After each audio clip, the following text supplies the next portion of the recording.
Hi friends, welcome to my channel, Unsettling Stories. As always, I have brought another horror story for you today. This story is from a friend of mine. When he told me this story, I was quite startled. So, let's listen to this story in his own words. Before we start the story, turn off your lights and close your doors, and get ready to listen to this terrifying story. Let's start. Overnight at the jail hostel. So 2 years ago now? Myself and a group of friends went to stay at the Ottawa jail hostel, because we made a website to write about horror-related stuff, and we thought it'd be fun to do a group outing and maybe get some live tweeting and articles going about what happened. The Ottawa jail hostel, for anyone who doesn't know, is supposed to be a really haunted building in Ottawa, Canada. It was originally the Carleton County Gaol, where prisoners were kept and hung, but then after it shut down, it got turned into a hostel. The Haunted Walk of Ottawa goes through there, and they also do their own tour that includes history both of the building itself and the paranormal. Anyway, nothing too big really happened at first. There was a bathroom at the end of the hall from the room the 5 of us stayed in, and 2 of my friends went there to check it out, and there was a door at the back of the bathroom for the actual toilet, to separate it from the shower, and my one friend went in to check it out, and when the other went to follow her in, the door was partially open. But it was like something was pushing it from the other side so she couldn't get it open. The friend inside swore she wasn't touching it. I suppose we can't prove this, but yeah. When we tried later, the door moved with ease, and was incredibly light. Later, on the 4th floor, 2 of my friends, one of which was a skeptic and was making jokes much of the time, claimed they could hear water running, but they had looked around the entire floor before and after, and they were along.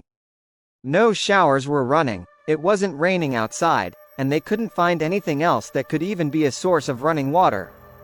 One of the friends even claimed she could feel something following her, so much so, that she and the other friend decided they wanted to go back to the room instead.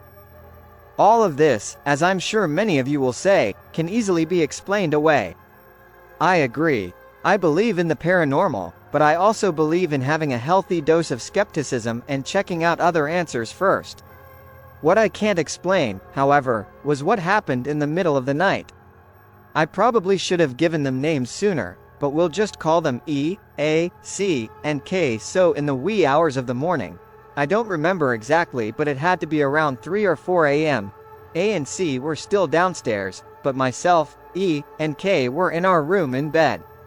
The room had 3 bunk beds. I was on top of one, and K was sleeping under me. A and C were in another set, and E was sleeping on top of the bunk across from myself and K, and the bunk beneath her was just empty. I was having trouble sleeping at first. I heard E come into the room and settle into bed, and I could hear K snoring from the bottom bunk. K doesn't really do well if she's lacking on sleep, and I was worried, but once I heard her snoring, I felt better. So I finally drifted off to sleep. Suddenly, and I cannot express enough how this has never happened to me. I woke up by sitting straight up in the bed, literally like you'd see in the movies. Like I shot up in the bed, suddenly wide awake. I didn't feel like anything was watching me, I didn't feel like something bad was happening, I didn't feel scared.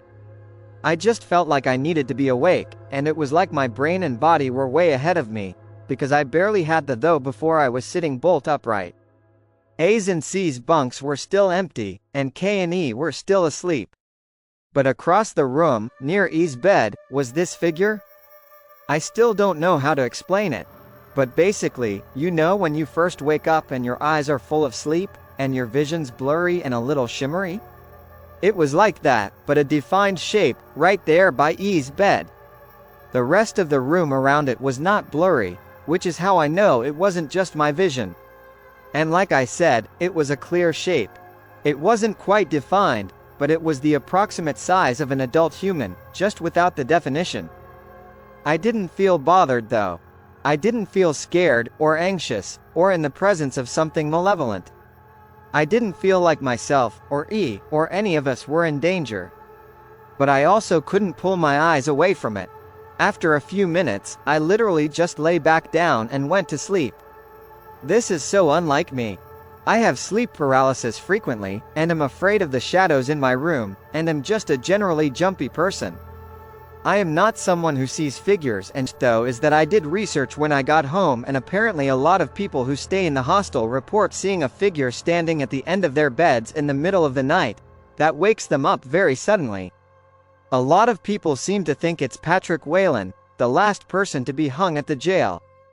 Feel free to debunk me, I don't really care. But I am sure that I saw something. If you have any real horror story, you can send it to me. Just goes back to sleep like it was nothing. In the morning, I almost forgot about it at first, and didn't even tell the group until an hour or so later. The thing that gets me the most is on my Gmail address mentioned in the description. And don't forget to subscribe to my channel, like, comment, and share it with your friends. Thank you for watching. Until the next video, goodbye and take care.